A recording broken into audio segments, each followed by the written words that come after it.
Hello and welcome back to Drone DJ. This week the topic is top drone crashes.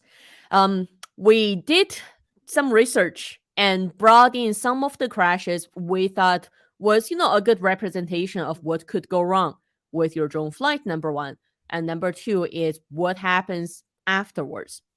So I guess the first one to kick off was a story actually on Drone DJ site last week, and let me just share. There we go.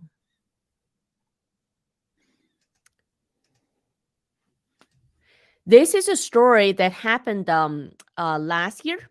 One sec. I think I'm That's sharing trippy. the wrong screen. Which is this the Canada There one, we right? go. Yeah, so Yeah. this is the one when a police drone actually crashed into a small plane that was landing. And this happened, actually just across the street from our office address when the crash happened. So first, is why, like what actually happened. The police drone was doing a surveillance and trying to locate a potential armed suspect that they were trying to track in the neighborhood. And that was around a small local airport. So it was still controlled airspace. It was a Class C airspace. And it's a training school, it's a local flight training school. So a lot of students fly the small Cessna single engine airplanes, practicing their takeoff and landing procedures. And it happened to be one of the small planes that was on the approach path to land, and the police drone wasn't actually paying attention to what was around them and happened to crash into the small Cessna. So just to show you the aftermath of what happened. So that's the crashed, matrix with the two gimbal system. I'm surprised it smashed to pieces, but I'm surprised that the pieces are actually fairly intact. It's still fairly larger pieces. Looks like the It's joints always were surprising broke to see how well intact crashes are actually. because it did fall down from 400 feet. Yeah. Now that's the impact actually on the small Cessna.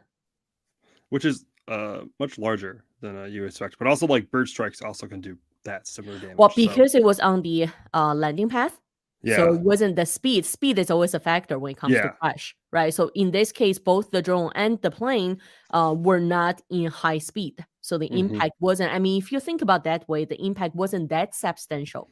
Now let's talk about one of the sort of priority one for civil aviation has always been a drone crashing into a passenger airplane, right? I mean, we talk about drone falling down from the sky and hurting someone, but as far as civil aviation is concerned, it's always that the in-air threat potentially.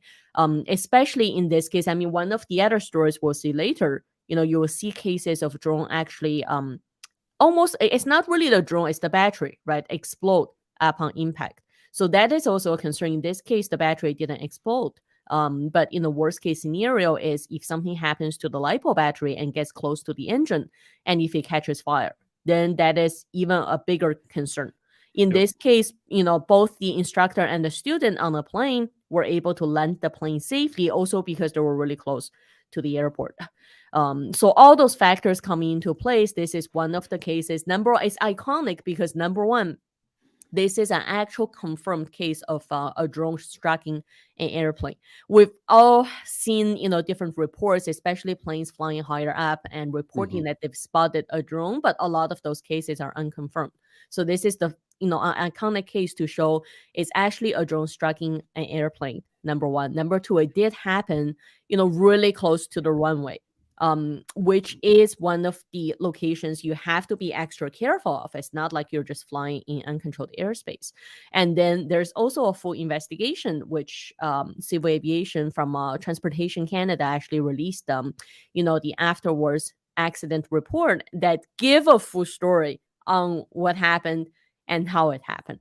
So in this case, number one, at least in Canada, for the controlled airspace, you're supposed to go through a Nav Canada app that reports you are going to fly your drone in that controlled airspace. So at least you will show up on the airport's radar, right? So if they have planes flying around, they will get notified if there are going to be drones flying around. Unfortunately, they did not go through that step. So they decided to skip that step. So the planes in the area didn't know there were drones flying.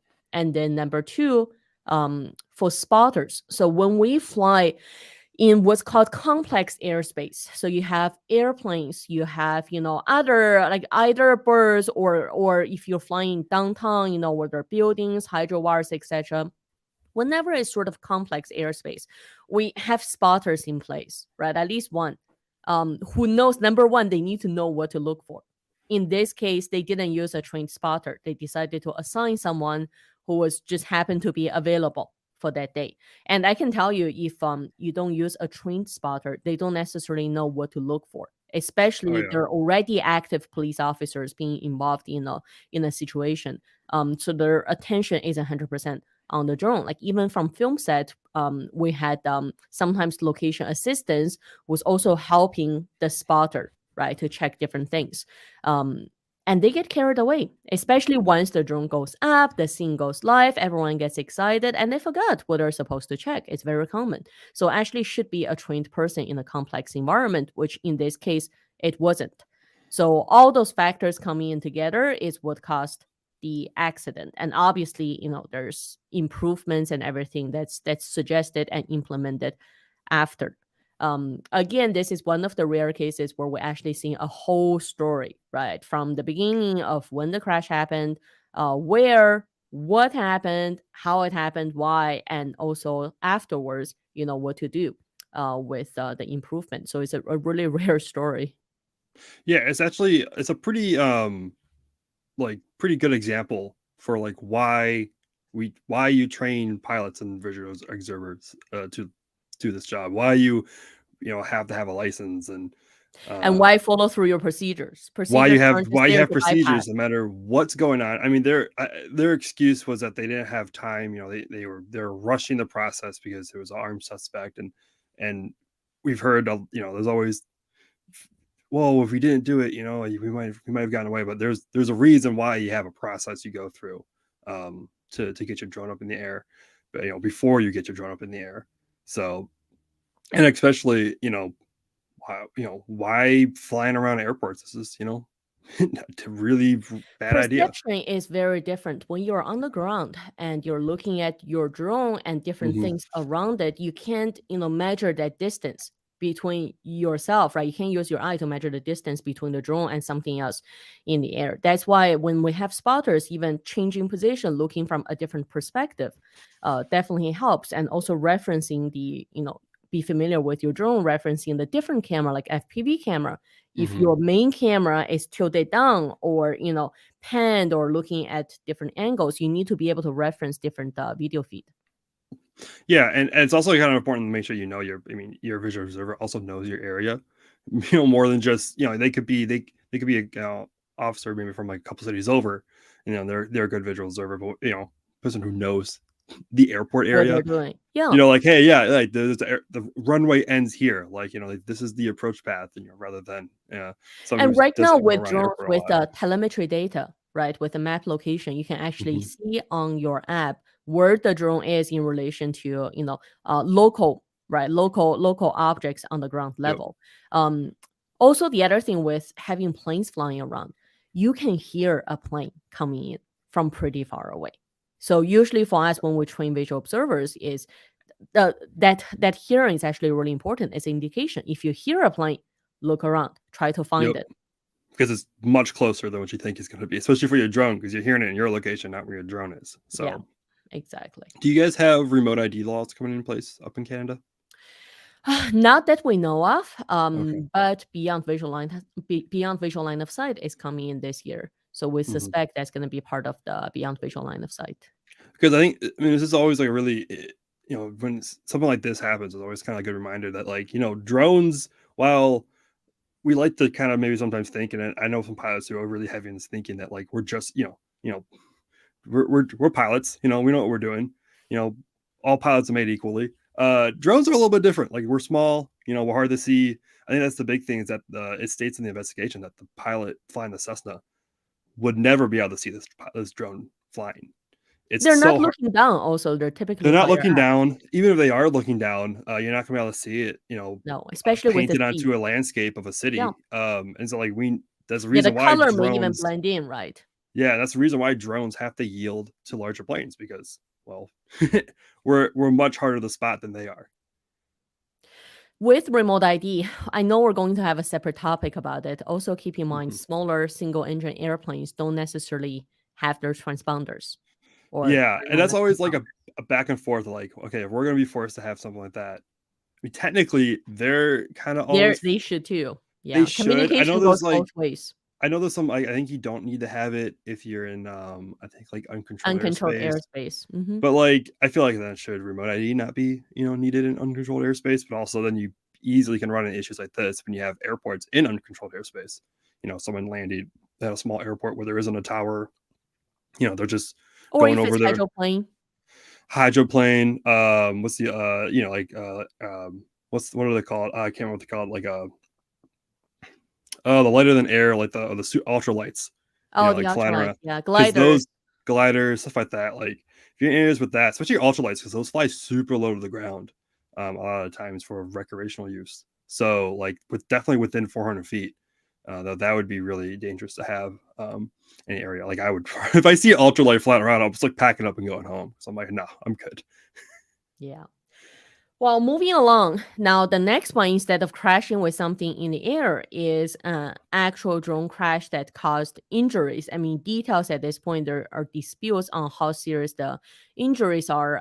But what is confirmed is there has been a drone crash on a film set, Mhm. and that's leaving an actor, facial injuries, which is considerably serious, right, for an actor. Yeah, it's always interesting. Like I've done a few like sets, nothing as big as like a movie set or a TV, or especially a Netflix show. I've only done like small ad campaigns, where it's like a few of us. And this is I don't know how you would do it because you've worked on larger sets, but the way that we've always done drones on sets is that we always have a 3-person team for like Hmm. kind of to protect other people and the drone and everything. You have the pilot, you have a visual observer, and you have so kind of like just it's usually the second camera operator, something like that. And the goal, of course, the pilot's flying, the visual observer is making sure the drone's safely flying around and make sure it's not gonna especially on a river. I end up being on a river a lot for my drone flights, and that's always like the big concern is like you want to fly low the river, but not too low. But the third person, who's usually just the second camera operator or something like that, is always like when the drone's hovering, like their job is to make sure people don't get too close. Hmm. Like their sole job is to make sure people don't get too close. I mean, of course, the pilot should do that too, but like that's their sole job, and so that's how we do it. I don't know how other sets do it though. Well, when I was on bigger film set, we're talking about anywhere between 50 to 100-person crew on the set. Hmm. When we come in, like when the drone team comes in, it's not that everyone is involved. Typically, Yeah. even I mean, when you look at larger film sets, there are different units. You've got art department, you've got location department, you've got, director's team, you've got DP with the lighting team, you've got, Hmm. actors and, first AD doing the rehearsals, etc. So there are usually different units. And by the time we come in, it's not like we need our department to be there, right? It's not Yeah. like we need the entire camera team to be there. So usually it's a much smaller, like we would separate the different ranges, so to speak. So the drone is with where the set is actually happening. And then from there, you would start setting up, safety zones, like do a radius, everyone backs off to, certain distances. Hmm. That's how we typically handle. But regardless, accidents do happen. So I've actually witnessed one before my drone time. I've witnessed one. It was more of a specialized scene where our C team was brought in, flying their helicopter, remote control helicopter at that time. And what happened was this is where industry experience actually comes in a little bit because, especially on the film set, everyone's got a personality, especially the director and the DP team. So they will come in and dictate and ask you to do, different crazy concepts. And it Hmm. is the specialty, we call it specialty equipment unit for drone and, like car mounts or anything that's specialty equipment. So it is coming down to your job to explain to the director team what is possible and what is not, and what is safe and what is not. And sometimes it takes, standing your ground and not doing what you're asked to do. So someone without that experience sometimes can get a little carried away, right? Yep. Not being able to say no. And for the accident I witnessed, that's what happened. Is the director wanted to push a little further for the shot, but the battery on the drone was actually, running really low. And back then, we're talking about not your intelligent batteries that can safely land the drone, right? So if you Yeah. drop Getting below, low means get back yeah, now. yeah. Yeah. So it ended And up crashing the drone with, $150,000 worth of camera equipment on there. yeah. So the whole thing smashed to the ground when the battery depleted.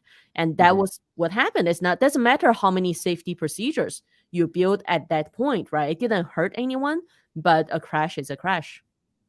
Yeah, and I've seen that happen several times, not just in my experience trying. Usually, my experience has always been like we live in Wisconsin, and so like you go up to like drone. I mean, drones aren't necessarily the most common thing in the world, so you show up with a drone and do some shots, and everyone's just like, "Man, that is so cool!" And they don't want anything else. Like that simple basic shot is blows their mind. But for like other work I've done, where it's like everyone they just keep pushing it a little bit more, a little bit more, a little bit of scope creep, as that's a tech term. But a little bit just until it gets to the point where you're like, should we be doing this right now? Like, this is probably not a good idea. You have to set your bottom line, right? You need to have that spot where you go like, no, like we're not. This is that's not right. We're not doing that. Like this is And it that's does it. it does take experience to know when to say no. It does. Moving along, this is another drone accident we've seen. It's a Mavic Pro apparently carrying Yep. 167,000 worth of drugs that crashed into prison. This was the story that was covered just before Christmas. I guess that's a nice Christmas present for someone. It was Um, supposed to be. yeah. And crashing into prison, I guess, is that considered a successful delivery? It Maybe depends who not I for guess. the crash drone, but I mean, you definitely got it to the prison. You didn't get to your customer probably, but you got it to the prison.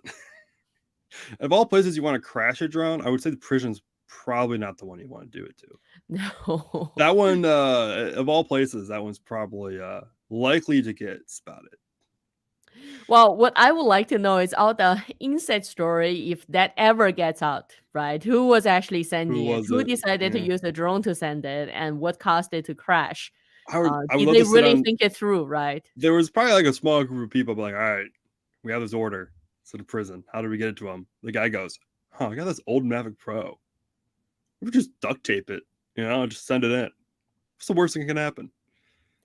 I mean, when it happens in reality, it's not that funny, but the story itself, it just sounds like a comedy in the making. It does. Like it's this. You could throw this in like a Narcos, episode or something like that. Like how to deliver drugs and just kind of Mhm. have some fun with it. Mhm. It's interesting to see if they ever caught the person. They ever found out who did it. I don't know if they did or not. I don't remember the whole. Or another Blues Brothers story. Maybe they'll No. have police drones tracing this one. Yup. So. Well, there were two other stories we covered last year too. One was the Amazon drone crash that actually sparked wildfire. So the Mhm. story goes as usually, when people talk about accidents, like a lot of times when we see someone who just bought a new drone, a Mavic 3, for example, all they're thinking is how cool this can be. I can set this up in the air. I can get some nice cinematic shots. A lot of times for beginner drone pilots, in their head, they're just not thinking what can go wrong and the scale of things that can go wrong, right? Even with, the Amazon delivery drone that was being tested, it's not a large drone, but comparing to typical camera drones, the battery capacity, like the scale it can actually spark an accident is not that different. Yeah. When this can spark a forest fire, same thing with any typical, like if you send a Mavic 3 up and that crashes and it happens to be the dry season, the LiPo batteries catch, really hot heat. So it Mhm. can actually burn through even metal. Imagine that. And those are some of the consequences as drone pilots we need to think about. It's not just, hey, crashing down the ground, I smash my drone, right? I go get a new one. There are situations where you can hurt someone, you can fly into a plane that causes a bigger issue, or you can cause forest fire, which is a serious case too. Yeah, and it's something that like probably has to get figured out in development of these. I mean, especially of the delivery drones. When I guess the consumer side drone, it's a little bit. I don't know of any cases where I think they've actually crashed a drone, and it's caught fire because I don't know, they seem pretty well sturdy to keep those electronics like away from being exposed. It depends on The like your sensor what it intelligent is. LiPo batteries these Yeah, days, they're they're built, with a protection. they're pretty good. Yeah, but stuff like more like industry, industrial stuff. It's probably a little bit harder to like you have a lot of batteries probably in there because you're pushing probably some serious energy through those blades to fly quickly and for a long period of time. So those crashing, you have a lot of electronics, a lot of wires exposed probably to over all the place, and that's something probably just have to get like, hey, maybe we need some regulations to say you can't have that sort of it can't fail that badly. Find some way to safe your system if it crashes from having any sort of wildfire scenario, especially when we get into drier seasons. Yeah, I think that needs to be planned if the drone is gonna fly through, let's say, an area where potential forest fire is a concern, right? If it's gonna fly Hmm. through like forested area. Exactly. Yeah. Now, Zipline, I can't find the original story, but Zipline did have a drone crash last year as well with their medical delivery. Um, Last year we did see, I mean, it's two sides of the coin, right? One, we're Hmm. seeing drone accidents. There's always going to be drone accidents sooner or Yeah. later once the volume is there. And I remember one of the larger concerns from the industry was always, oh, there's going to be a serious accident and it's going to create a bad image for the industry and shut down the whole industry. That was always the concern. But Yeah. looking at all the accidents we've seen last year, one side of me is saying I'm kind of glad that didn't happen, right? People are Yeah. taking it as just accident is an accident. Let's go through the proper procedures of finding out And what happened and how to improve it. But there wasn't that drastic, top down level to say, hey, we don't want to see drones anymore. yeah, I mean, it's similar to the start of the aviation, industry. It's all there's a lot of crashes of flight, a lot of unsolved crashes of flights that we just don't know about. They just crashed and we have no idea. And at least in this scenario, we can learn what happened, and then it's similar every time there's a failed rocket launch. I have to do this like so many times. Especially when there's new companies launching. It's like, yeah, well, they found the failure, now they're going to fix it, and now you have a more robust system to for the next time you use it. So every time, while we don't want Learn from the failures mistakes, happening, right? yeah, you gotta learn from your mistakes. So we don't want failures to happen everywhere. This is kind of like a good But you also era to can't get get your to success without going through yeah failures. get your crashes out of the way in remote areas where they have no people before you scale it up and you have all these issues and now you're crashing into neighborhoods. So we're gonna hopefully by the time these become much more large scale and become much more prominent across the entire world, not just in Europe or Africa or Asia, or whatever. When they start becoming to the rest of the world, they're going to be much more robust and they're not going to have, as many crashes. And similar to the current aviation world, where a plane crash is big news versus, maybe 60, 70 years ago when plane crash was like, oh, another plane crashed. So hopefully we get to that point pretty quickly. I will share just at the end one story we had. This was several years ago. I was trying to look up the backup record and I couldn't even find it this morning. So one of our Phantom 4s was actually shot down by one of those pellet guns, and it was pretty powerful. I don't know what model the guy had. The Phantom 4 arm is actually alloy built arm, and they're pretty strong. Yeah, The so beefy. the CO2 bullet actually shot through the entire arm There's and some really, was it it an air kept rifle? traveling. Was it an air Yeah. rifle? Yeah, Yeah, there's some pretty was powerful pretty air rifles powerful. out there in the Mhm. world. It's a little So weird. It's a little creepy that what they have like happened is, one massive of my guns. pilots took the fall for someone who was actually flying illegally all week. So it was a high-end neighborhood. One of my Mhm. pilots was there to film for the property that was up for sale, but someone on that block was flying illegally the whole week before my pilot got there. Hmm. So it pissed off the neighbors. Everyone was Yeah. upset. There's a little drone buzzing around. And when my pilot was there, his final shot was hovering above the pool, right? So it's Okay. literally just getting a shot of the pool, and it became the perfect target because the drone wasn't moving. So that's Yeah. when the neighbor shot the bullet through the drone. Luckily, Phantom didn't crash. It was still, Interesting. safely landed, but obviously the pilot decided to land the drone for safety. And that was actually within Oshawa Airport, so it was within a controlled airspace. And at that time, we had to call because of the distance, we had to call the tower before takeoff to let them know Hmm. we're in the air. We had to call the tower after landing. Yeah, I So yeah, remember so that my used to be pilot a called thing. the tower after landing and said, I landed my drone, but I was forced to land. It wasn't like I wanted to land. Someone actually shot at my drone and the bullet went through the entire arm. So when he said that to the tower said, well, now it's a civil aviation incident. We'll have to report it because anytime Mhm. someone shoots the firearm into the air, that's actually, especially that close to the airport. Especially in airspace at an aircraft. Yes, because Yeah. if that didn't shoot the drone and with the power it went through, it could easily hit the small plane, even Mhm. causing damages. So they had to report it. The local police had to come in. The guy was obviously drinking. He was very apologetic, offered to pay for the damages, etc. I mean, it was a case resolved at the end, right? But they did open other questions. We've seen drones being shot down. That wasn't the only case. I mean, it Yeah. happened. We dealt with the whole situation, but that wasn't the only case. Out west in Calgary, someone's drone was shot at because they were using a shotgun. So I guess the range and accuracy wasn't that great, so they didn't get the drone. But also that opened up investigation. Even in states, I remember seeing a case where the neighbor, lady got upset and threw a rock actually at the drone, It's very right? American of them. I mean, at the end of the day, if you're gonna damage somebody else's property, right? I Yeah. mean, they can be having wrongdoing, or you may think it's wrongdoing, but it's not. Maybe it's not. Maybe it Yeah. wasn't them. You never know. So it doesn't hurt, just starting a conversation first. Or the recommendation that guy got from local police was leave it to the professionals. You have a concern, call, right? Yeah. And of course, always making sure I've never done landscape. I feel like if I not landscape, but like real estate. But I feel like if I did, I'd always like at least go by to the neighbors, be like, hey, I'm doing this. Like, so if you're buzzing all day, like I promise it will end eventually. Like it's not going to be a forever instance. It's just going to be a Yeah. short-term thing.